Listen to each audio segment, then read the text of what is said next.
በአዲስ አበባ መሠረተ ክርስቶስ ቤተክርስቲያን ለቡ አጥቢያ የመዳን ዕውቀት ከመጽሐፍ ቅዱስ አንጻር በሚል ርዕስ የተጻፈ መጽሐፍ ለምርቃት በቅቷል። በዚሁ የምረቃ ስነ ስርዓት ላይ ከነገረ መለኮት ኮሌጅ መምህራን፣ የሥነ ጽሑፍ ባለሙያዎች፣ ጸሐፊና አርታኤዎች እንዲሁም የቤተ ክርስቲያኒቱ አመራሮችና አገልጋዮች ጥሪ የተደረገላቸው እንግዶችም ተገኝተዋል።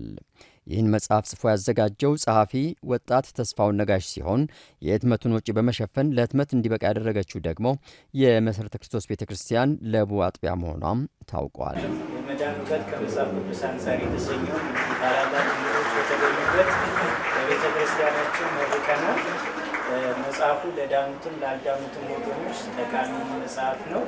በተጨማሪም ደግሞ መጽሐፉ ገቢ ሙሉ ለሙሉ ለለቡ መሠረተ ክርስቶስ ቤተክርስቲያን ህንፃ ማሰሪያ ድጋፍ እንዲውል የተሰጠ ስለሆነ ሁላችሁም እንድታነቡበት ተጠቀሙበት አሳስባለሁ። እግዚአብሔር መጽሐፉ በ500 ገጾች የተዋቀረ ሲሆን በ1000 ኢትዮጵያ ብር ለገበያ ቀርበዋል። ለኤልሻዳይ ቴሌቪዥን ኔትወርክ ለተጠናቀረው ዘገባ ሰለሞን ተክለ ጻዲቅ ነኝ።